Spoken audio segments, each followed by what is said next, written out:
cara perlahan daripada di gombar-gambor ya segala macam langsung ambil kebijakan ini, besoknya itu, besoknya ini, itu pasti pasar akan naik turun dan sangat fluktuatif sekali.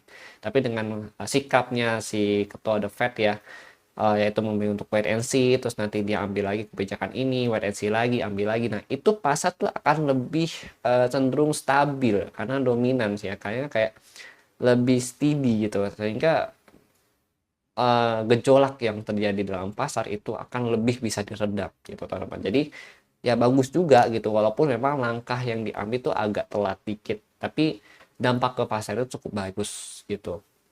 Gitu. Terus nah di sini sikapnya itu masih hawkish ya, artinya masih menahan ya. Tuh, masih menahan atau akan menaikkan suku bunga lagi gitu teman-teman. Gitu.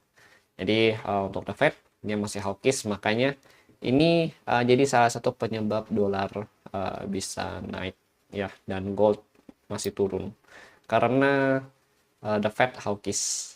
Kalau masalah geopolitik ya sebenarnya kalau kita perhatikan ya, ini ringkas reaksi pasar, kesimpulan ringkas itu kalian bisa baca sendiri lah gitu. Kalian bisa baca itu di channel Telegram channel Trading ID ya, Instagram ada, di YouTube posting juga ada gitu. Sebenarnya banyak juga yang bertanya ke saya gitu ya, mengenai perang ya, nih perang Iran Israel gitu teman-teman, atau geopolitik ya. Kenapa sih kok rudal terbang gold nyungsep?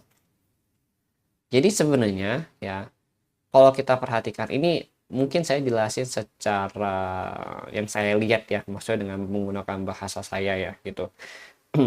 Jadi sebenarnya kalau kita perhatiin nih ya, Iran nyerang Israel ya, sebenarnya itu banyak pihak yang udah geram gitu sama Israel itu sendiri sebenarnya. Kalau kita perhatikan dari timeline yang ada gitu ya, beberapa waktu ke belakang gitu ya. Nah, mungkin ketika Iran nyerang ya, yang lain tuh pada kayak senang, akhirnya Iran nyerang nih ya kan. Terus saya baca-baca lagi berita politik lainnya segala macam.